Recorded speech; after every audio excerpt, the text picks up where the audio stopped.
Hello friends, welcome to Times Career. आज हम लोग क्लास 11th फिजिक्स का फर्स्ट यूनिट को देखने वाले हैं। फर्स्ट यूनिट का नाम है फिजिकल वर्ल्ड, जिसे भौतिक जगत कहा जाता है। अगर इस चैप्टर की हम बात करें तो इस चैप्टर का जो पहला टॉपिक है वह है साइंस। साइंस को हिंदी में विज्ञान कहा जाता है। साइंस को हिंदी में क्या कहा जाता है? विज्ञान कहा जाता है। अगर हम साइंस का अर्थ ले तो इसका जो है अलग अलग उत्पत्ति से इसका अर्थ अलग अलग निकलता है। सबसे पहले हम लोग जानेंगे कि साइंस की जो उत्पत्ति हुआ है, साइंस की जो उत्पत्ति हुआ है वो ग्रीक शब्द सिंटिया से हुआ है। ग्रीक यानी यूनानी शब्द सिंटिया से हुआ है। यानी यूनान के लोग जो है साइंस को साइंस नहीं कहते थे, बल्कि साइंस को क्या कहते थे? सिंटिया कहते थे। ठीक है। और सिंटिया जो है एक ग्रीक वर्ड है। सिंटिया कैसा वर्ड है? अगर यहां पर हम लोग लिख सकते हैं कि सिंटिया जो है एक ग्रीक वर्ड है। ग्रीक यानी यूनानी शब्द है। और सिंटिया का अर्थ होता है टू नो। और टू नो को हिंदी में बोला जाता है। टू नो को हिंदी में कहा जाता है जानना या जानकारी प्राप्त करना। जानना या जानकारी प्राप्त करना। ठीक है। तो इस तरह से हम लोग कह सकते हैं कि साइंस की उत्पत्ति ग्रीक वर्ड यूनानी शब्द साइंटिया से हुआ। बहुत सारे लोग इसको साइंटिया पढ़ता है। देखो, साइंटिया जो है प्रोनाउंसिएशन वो ब्रिटिश हो गया, लेकिन ये शब्द ब्रिटिश नहीं है, ये यूनानी शब्द है, इसलिए इसको सिंटिया पढ़ा जाता है। एनसीईआरटी बुक खोलेंगे तो वहां देखेंगे कि इसके सिंटिया ही लिखा हुआ है। ठीक है। और यह एक ग्रीक वर्ड है और इसका क्या अर्थ होता है? टू नो, जिसको हिंदी में जानना या जानकारी प्राप्त करना कहा जाता है। यानी इसका मतलब है कि किसी चीज के बारे में हम लोग जानते हैं या जानकारी प्राप्त करते हैं, ठीक है, उसे ही क्या कहा जाता है? साइंस कहा जाता है। अगर हम दूसरे शब्द की बात करें कि विज्ञान जो है यानी साइंस जो है आपका, अगर हम संस्कृत शब्द बात करें विज्ञान का, तो यह विज्ञान शब्द से बना है। विज्ञान। ठीक है। और विज्ञान जो है एक संस्कृत शब्द है। ठीक है। संस्कृत वर्ड है। कौन सा शब्द? विज्ञान। ठीक है। और विज्ञान का अर्थ होता है नॉलेज। विज्ञान का अर्थ क्या होता है? नॉलेज होता है, जिसको हिंदी में ज्ञान कहा जाता है। इसी प्रकार अगर हम आगे बढ़े तो हमारी जो साइंस या विज्ञान शब्द है वो अरबी के इल्म शब्द से बना है। किससे बना है? इल्म, ILM, इल्म। और इल्म जो है वो अरबिक शब्द है। इल्म आपका कैसा शब्द है? अरबिक शब्द है। और इसका मतलब भी क्या होता है? नॉलेज होता है। इसका भी मतलब क्या होता है? नॉलेज होता है, यानी ज्ञान होता है। इस तरह से हम लोग देख रहे हैं कि विज्ञान शब्द की जो उत्पत्ति है अलग अलग जगह में अलग अलग शब्दों से हुआ है, लेकिन ओवरऑल अगर हम मिला के एनालिसिस करें जिसका अर्थ, तो सबसे पहले हम सिंटिया का बात करेंगे। सिंटिया का मतलब क्या होता है? To know. टू नो मतलब क्या होता है? जानना या जानकारी प्राप्त करना। अब है कि जब हम किसी चीज के बारे में जानना चाहते हैं या जानकारी प्राप्त करना चाहते हैं तो डेट मीन्स क्या प्राप्त करते हैं? नॉलेज ही प्राप्त करते हैं। इस तरह से संस्कृत शब्द विज्ञान, साइंस की जो उत्पत्ति है वो विज्ञान से हुआ है और विज्ञान का अर्थ होता है नॉलेज। उसी तरह से अगर हम अरेबिक वर्ड में ले तो इल्म शब्द से बना है साइंस, और इल्म का अर्थ क्या होता है? नॉलेज, ज्ञान होता है। तो ये हो गया आपका जो है अर्थ। किसका अर्थ हो गया? विज्ञान का अर्थ हो गया। ठीक है। तो इस चीज को आप अच्छी तरह से लिख लें, ये बहुत ही इंपॉर्टेंट चीज है। आपको कह सकता है कि साइंस की जो उत्पत्ति है वो ग्रीक वर्ड के किस शब्द से हुआ है? तो किस शब्द से हुआ है? सिंटिया से हुआ है। उसी प्रकार अगर विज्ञान की उत्पत्ति संस्कृत के किस शब्द से हुआ है? तो विज्ञान से हुआ है। अरबिक के किस शब्द से हुआ है? तो इल्म से हुआ है। इल्म और विज्ञान दोनों का अर्थ क्या होता है? नॉलेज यानी ज्ञान। और सिंटिया का अर्थ होता है टू नो, जानना या जानकारी प्राप्त करना। तो कई बार क्वेश्चन यहां पर पूछे जाते हैं कि इल्म का अर्थ क्या होता है? तो इल्म का अर्थ क्या होता है? नॉलेज होता है। विज्ञान का अर्थ क्या होता है? नॉलेज होता है। सिंटिया का अर्थ क्या होता है? टू नो, जानना या जानकारी प्राप्त करना। फिर से मैं रिकॉल कर देता हूं यहां पर कि जानना या जानकारी प्राप्त करना मतलब नॉलेज हासिल करना। अब हम लोग जो है विज्ञान का परिभाषा देंगे, यानी साइंस किसे कहते हैं उसको जानेंगे। ठीक है। तो विज्ञान का परिभाषा यहां पर हम लोग लिखेंगे, ठीक है, एकदम सिंपल भाषा में, कि प्रयोग एवं प्रयोग को इंग्लिश में क्या बोलते हैं? एक्सपेरिमेंट। एक्सपेरिमेंट, एस लगा दिए, एक से अधिक हो सकता है, ठीक है, या प्रयोगों यहां लिख देते हैं। प्रयोगों एवं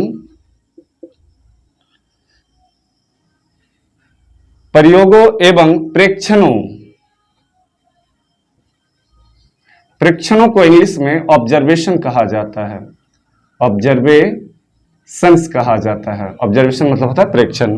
तो प्रयोगों एवं प्रेक्षणों से मनुष्य को जो ज्ञान प्राप्त होता है, मनुष्य को जो ज्ञान प्राप्त होता है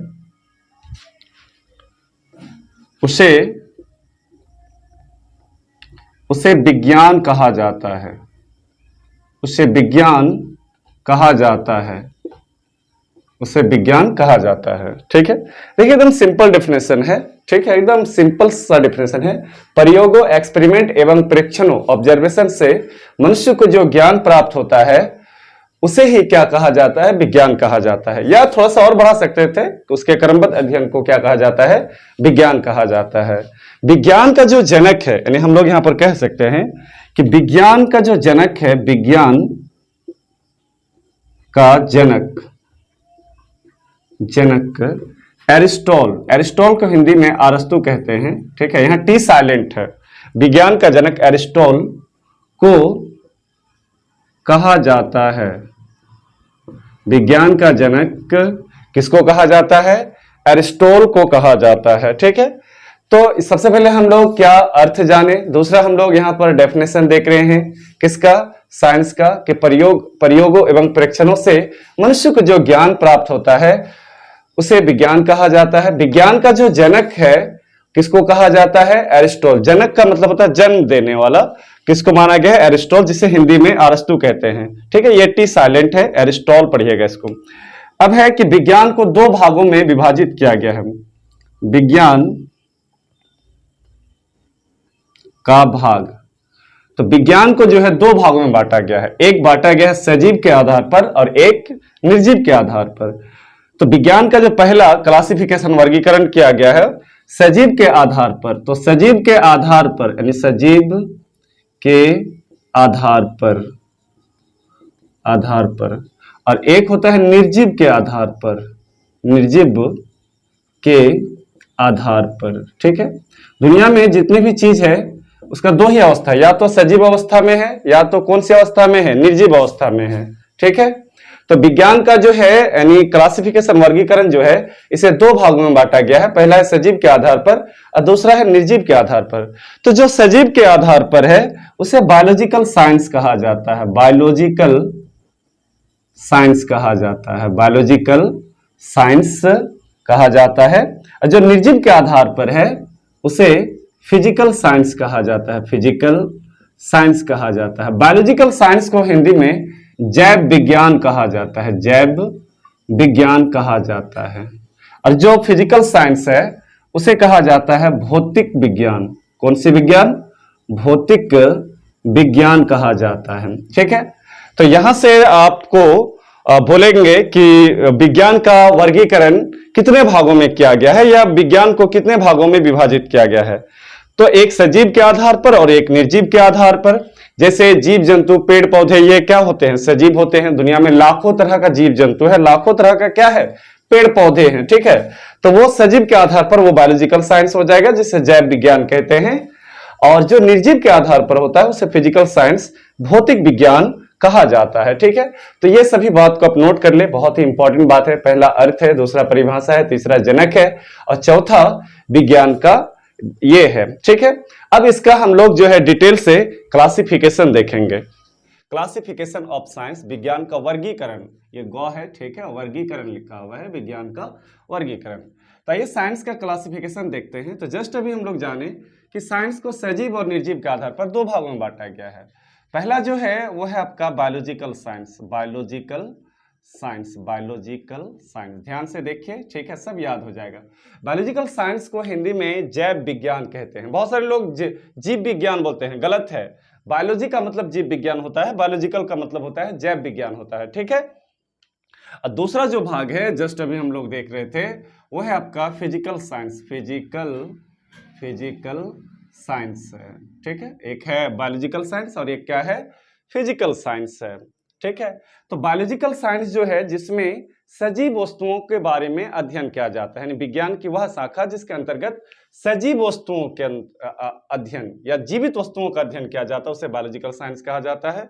और जिसमें निर्जीव या अजीवित या मृत वस्तुओं का अध्ययन किया जाता है उसे फिजिकल साइंस कहा जाता है। अब है कि बायोलॉजिकल साइंस को भी दो भागों में बांटा गया है। एक का नाम है जूलॉजी, एक का क्या नाम है, जूलॉजी नाम है, जिसे हिंदी में जीव विज्ञान कहते हैं या जंतु विज्ञान कहते हैं, ठीक है।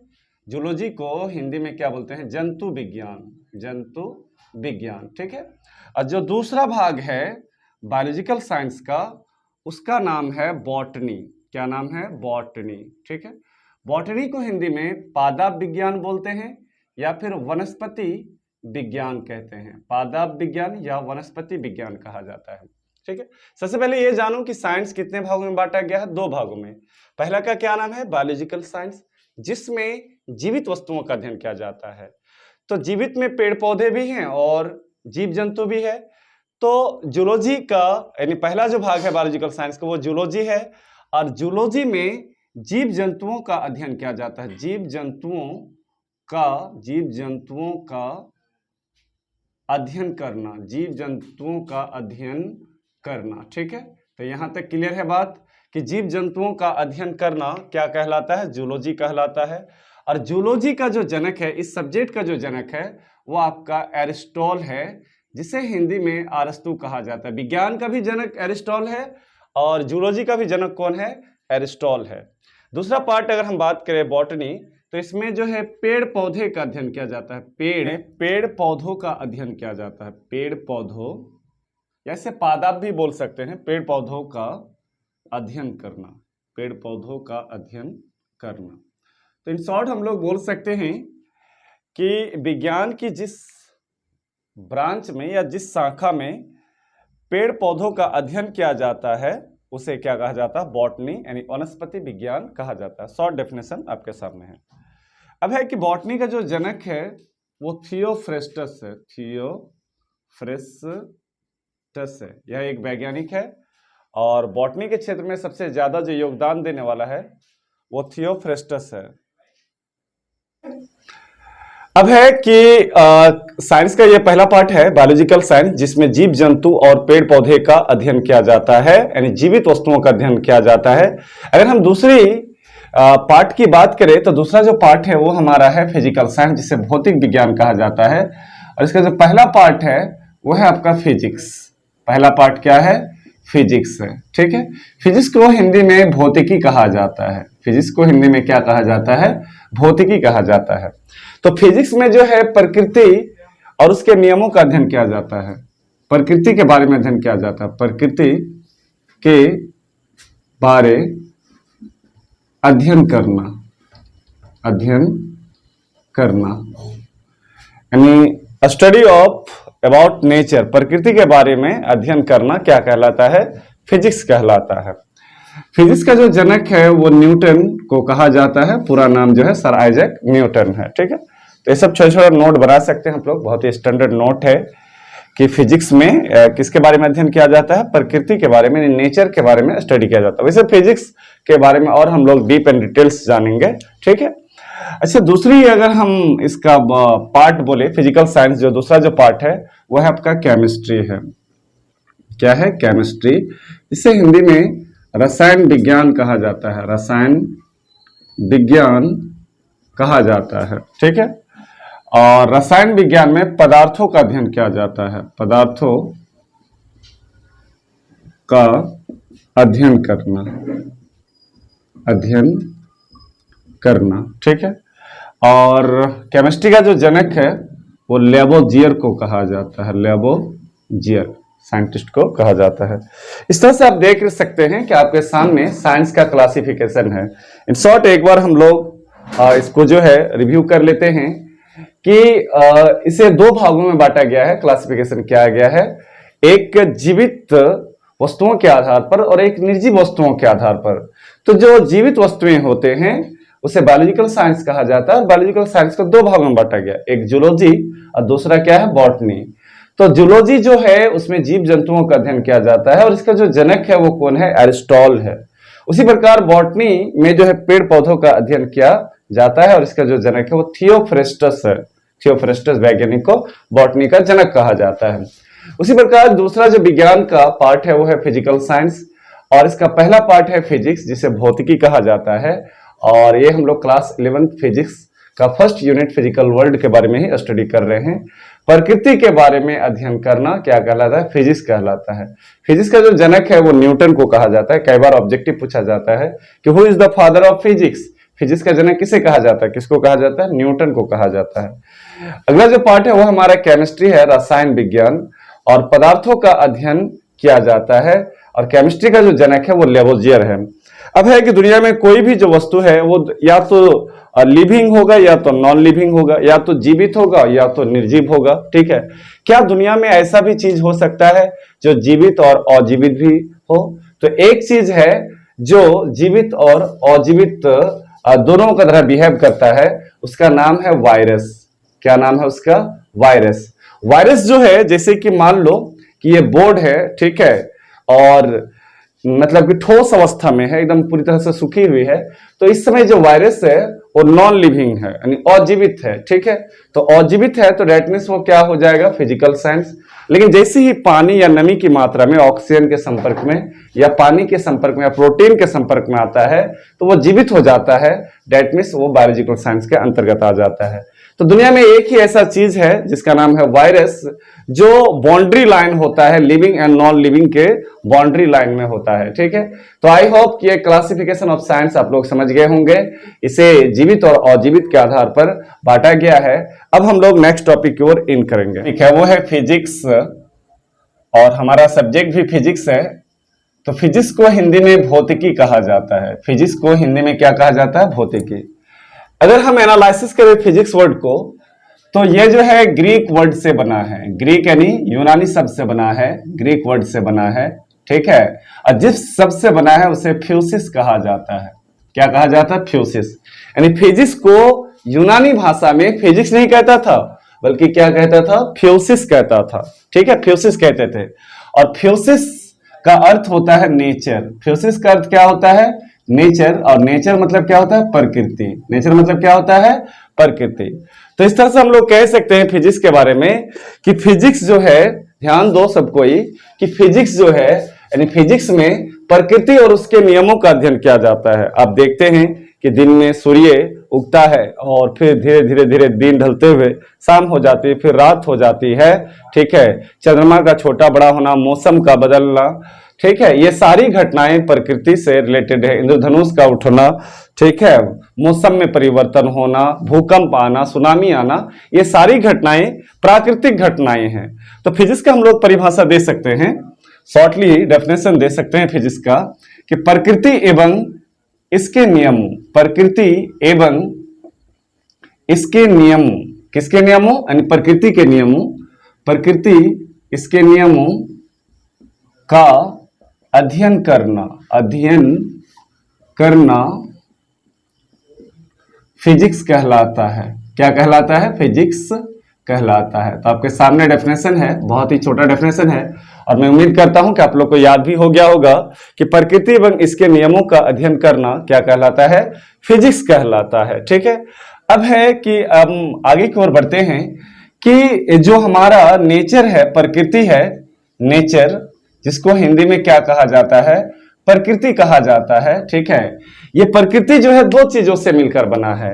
एक होता है मैटर जिसे पदार्थ कहा जाता है और दूसरा होता है एनर्जी। यानी हमारी जो नेचर है, प्रकृति है, वो दो ही चीज को जानता है।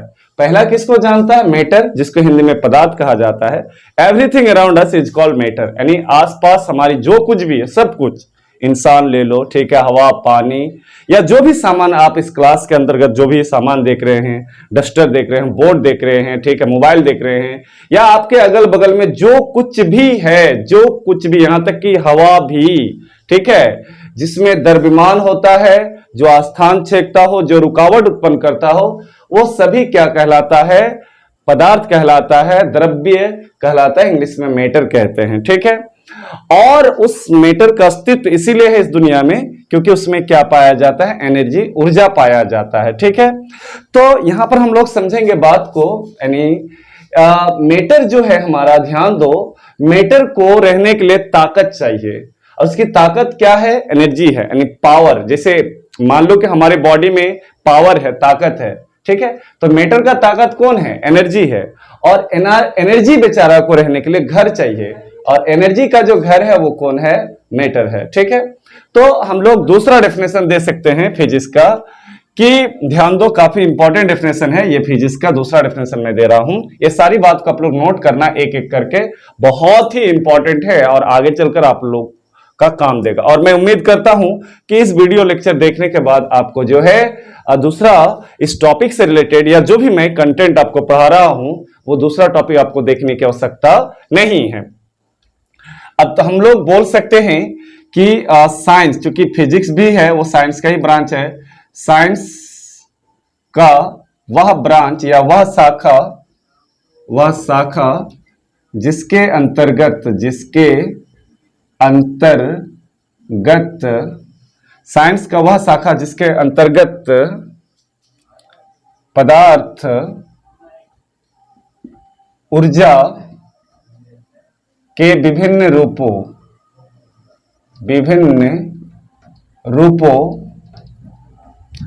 एवं पदार्थ से संबंधित अन्योन्य क्रिया, इसको इंग्लिश में इंट्रैक्शन बोलते हैं, अन्योन्य क्रिया को क्या बोलते हैं, इंट्रैक्शन। तो साइंस का वह शाखा जिसके अंतर्गत पदार्थ, ऊर्जा के विभिन्न रूपों, क्योंकि ऊर्जा तो बहुत सारे रूपों में पाया जाता है, जैसे मैं अभी बोल रहा हूं, क्या है, ध्वनि ऊर्जा है, ठीक है। उसके बाद आप बैठे हुए हैं तो कहीं ना कहीं स्थितिज ऊर्जा है, कोई गति कर रहा है, ठीक है, तो कौन सी ऊर्जा, गतिज ऊर्जा। बल्ब से रोशनी आ रही है तो कौन सा ऊर्जा, प्रकाश ऊर्जा। बल्ब में क्या जा रही है, विद्युत, तो विद्युत ऊर्जा। तो ऊर्जा के विभिन्न रूपों एवं पदार्थ से संबंधित अन्योन्य क्रिया का अध्ययन किया जाता है,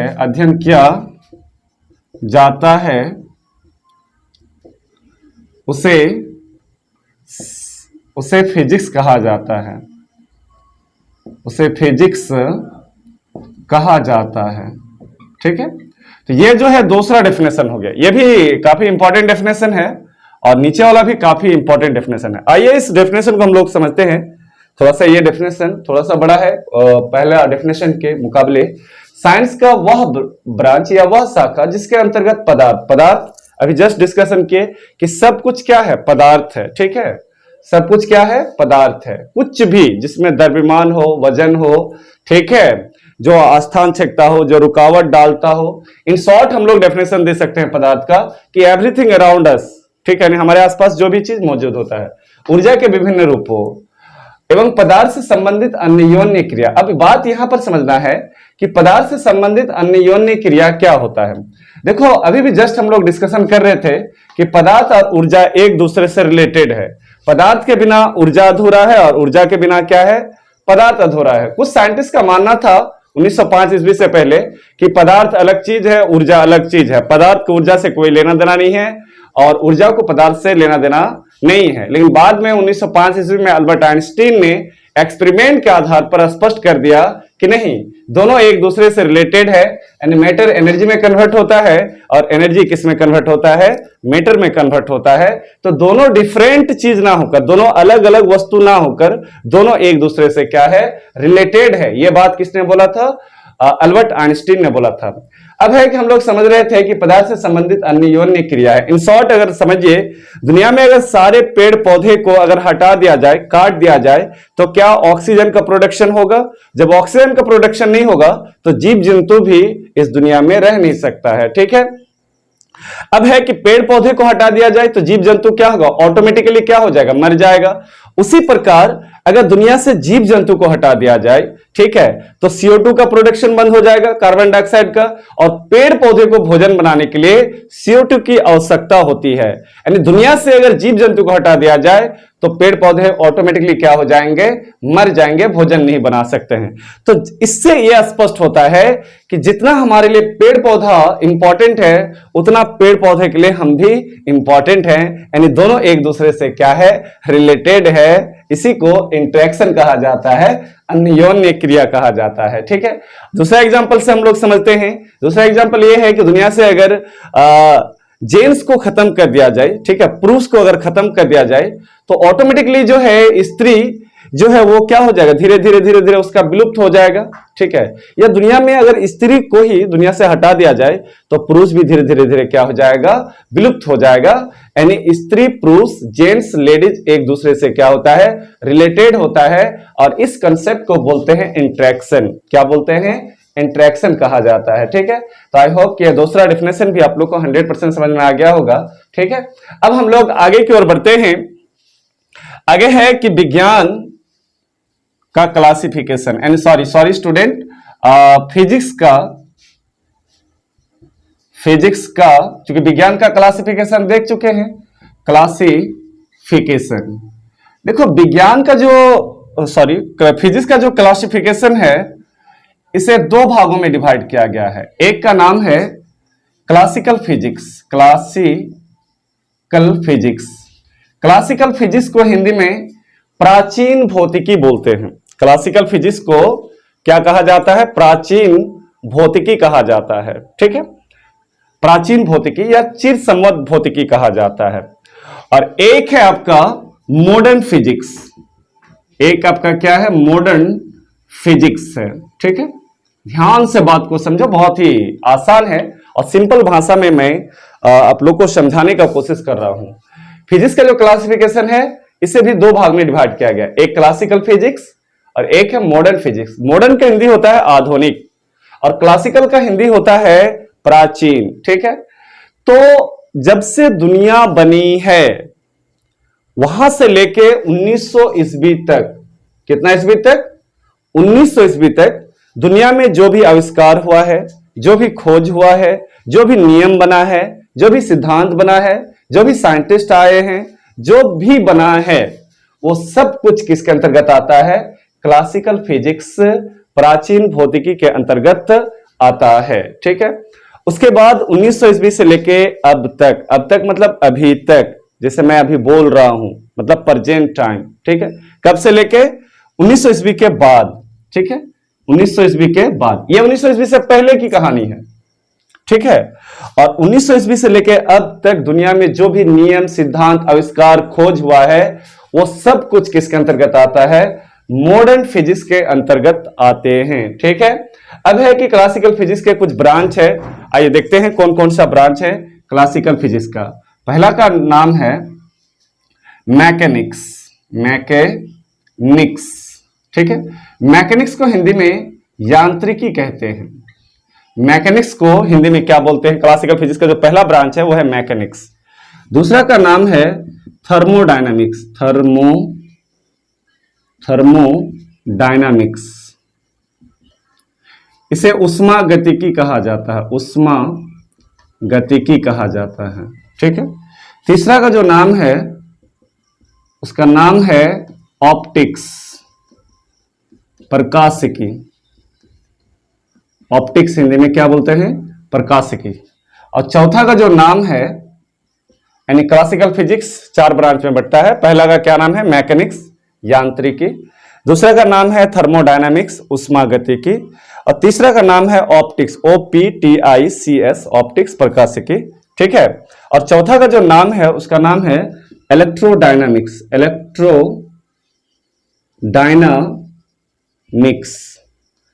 विद्युतिकी कहा जाता है, विद्युतिकी कहा जाता है। ठीक है, इस तरह से हम लोग कह सकते हैं कि क्लासिकल फिजिक्स को मेनली चार ब्रांच में डिवाइड किया गया है। पहला का नाम है मैकेनिक्स, यांत्रिकी। दूसरा का नाम है थर्मोडायनामिक्स, उष्मागतिकी। तीसरा का नाम है ऑप्टिक्स, प्रकाशिकी। और चौथा का नाम है इलेक्ट्रोडायनामिक्स, विद्युतिकी। ठीक है, अब है कि ये सब आगे चलकर आएंगे, डीप एंड डिटेल आएंगे, और एक एक ब्रांच में कई चैप्टर्स हैं, किसी में 5 है, किसी में 10 है, किसी में 15 है, किसी में हो सकता है 20 भी हो, किसी में 1-2 भी हो। ठीक है, अब मैं यहां पर बात कर रहा हूं कि मैकेनिक्स में जो है यानी दुनिया का जितना भी मशीन है, ठीक है, जो गति अवस्था में है या विराम अवस्था में है, दुनिया का कोई भी जो मशीन है वो किसके अंतर्गत आता है? मैकेनिक्स का। अब मशीन की अगर हम बात करें तो सुई से लेके एरोप्लेन तक, ठीक है। अब हम लोग कितने मशीन से घिरे हुए हैं इस रूम में, थोड़ा सा आप ध्यान दो, जिसमें हम लोग मैकेनिक्स का अध्ययन किया जाता है। आपके सामने एक मोबाइल है, ठीक है, जिससे आप देख रहे हैं, तो मोबाइल जो है वो किसके अंतर्गत आता है? मैकेनिक्स का। इसका प्रोसेस होता है, ठीक है, घड़ी है मेरे पास, उसके बाद हमारे पास फैन है, बल्ब है, यानी जो भी मशीन है, ताला चाबी से लेके, इन्वर्टर से लेके, पावर बैंक से लेके, जो कुछ भी है दुनिया में, जितने भी मशीन है, aeroplane, cycle, car, motor car, जो भी है, सब मैकेनिक्स के अंतर्गत आता है। उसी प्रकार थर्मोडायनेमिक्स में हीट, उष्मा और टेम्परेचर के अध्ययन किया जाता है। टेम्परेचर और हीट कितना हमारे लिए जरूरी है? खाना बनाने के लिए किसकी जरूरी पड़ता है? टेम्परेचर का जरूरी पड़ता है, ठीक है। बॉडी का टेम्परेचर जब हाई हो जाता है तो फिर हम लोग उसको फीवर बोलते हैं, ठीक है, या फिर अलग अलग कंडीशन में टेम्परेचर और हीट का जरूरी पड़ता है।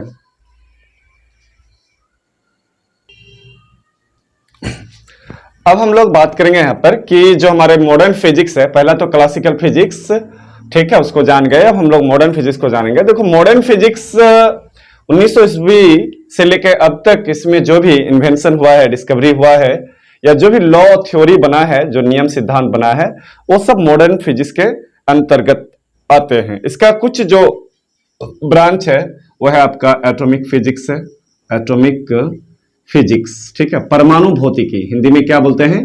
परमाणु भौतिकी कहा जाता है एटॉमिक फिजिक्स को। दूसरा अगर हम बात करें मॉडर्न फिजिक्स का तो वो है न्यूक्लियर फिजिक्स, न्यूक्लियर फिजिक्स, ठीक है। न्यूक्लियर फिजिक्स को नाभिकीय भौतिकी कहा जाता है, जिसमें न्यूक्लियस के बारे में मेनली अध्ययन किया जाता है। न्यूक्लियस के अंतर्गत आता है आपका प्रोटॉन और न्यूट्रॉन आता है, तो उससे क्या क्या प्रोडक्शन होता है या उसका क्या कंसेप्ट है, उसका अध्ययन किया जाता है न्यूक्लियर फिजिक्स। अच्छा, और अगर हम आगे की ओर बढ़े तो एक नया ब्रांच बन रहा है रोबोटिक्स। रोबोटिक्स जो है वो किसका ब्रांच है? मॉडर्न फिजिक्स का है, जिसमें रोबोट का अध्ययन किया जाता है, ठीक है। अगर हम और अगर डीपली अगर आगे बढ़े मॉडर्न फिजिक्स का तो बहुत सारी चीज मिल जाएंगे, जिनमें से आपका एक है कंप्यूटर साइंस, CS, यानी कंप्यूटर साइंस भी जो है वो मॉडर्न फिजिक्स का ही पार्ट है। अगर हम और आगे बढ़े तो हमें इलेक्ट्रॉनिक्स मिल जाएगा। क्या मिल जाएगा? इलेक्ट्रॉनिक्स, जिसमें इनपुट, आउटपुट, करंट, वोल्टेज और नॉर गेट, एंड गेट और बहुत सारी चीजों का अध्ययन किया जाता है। तो ये सभी जो आप देख रहे हैं, ठीक है, शॉर्टली, चूंकि आगे चूंकि ये चैप्टर इंट्रोडक्शन है, इसलिए मैं यहाँ पर जो है ना डीप आपको नहीं बता रहा हूँ, डीप एंड डिटेल शॉर्टली बता रहा हूँ, ठीक है। तो मॉडर्न फिजिक्स के कुछ ब्रांचेज हैं, और ये हो गया आपका क्लासिकल फिजिक्स के ब्रांचेज हो गए, ठीक है। तो ये पढ़ रहे थे हम लोग फिजिक्स टॉपिक, फिजिक्स का डेफिनेशन है, फिजिक्स किस शब्द से बना है, फिजिक्स का दूसरा डेफिनेशन है, फिजिक्स का क्लासिफिकेशन हम लोग देख लिए। अब हम लोग जो है फिजिक्स के कुछ और ब्रांच है और उसके जनक कौन है उसको जानेंगे। हमारा जो है नेक्स्ट टॉपिक है वो है सब्जेक्ट, और सब्जेक्ट के फादर यानी जनक। फादर का मतलब पिता भी होता है और जनक भी होता है। जनक का मतलब होता है जन्म देने वाला, ठीक है। तो फिजिक्स या क्लासिकल फिजिक्स, देखो फिजिक्स यानी भौतिकी या क्लासिकल फिजिक्स, प्राचीन भौतिकी, दोनों का जो जनक है वो न्यूटन को माना गया है, ठीक है। इस टाइप का कई बार ऑब्जेक्टिव क्वेश्चन पूछा गया है, खास करके मंथली एग्जाम में या फिर डिफरेंट टाइप कॉम्पिटिटिव एग्जाम में भी पूछे जाते हैं, ठीक है। दूसरा हमारा है मॉडर्न फिजिक्स, आधुनिक भौतिकी। आधुनिक भौतिकी का जो जनक है वो अल्बर्ट आइंस्टीन को कहा जाता है। आइंस्टीन, अल्बर्ट आइंस्टीन, नाम सुने होंगे आप लोग, काफी फेमस साइंटिस्ट है। इसने E = mc² दिया था, ठीक है। तो मॉडर्न यानी आधुनिक भौतिकी का जनक कौन है? आइंस्टीन है। अगला जो तीसरा नंबर है वो है एक्सपेरिमेंटल फिजिक्स, प्रयोगिक भौतिकी।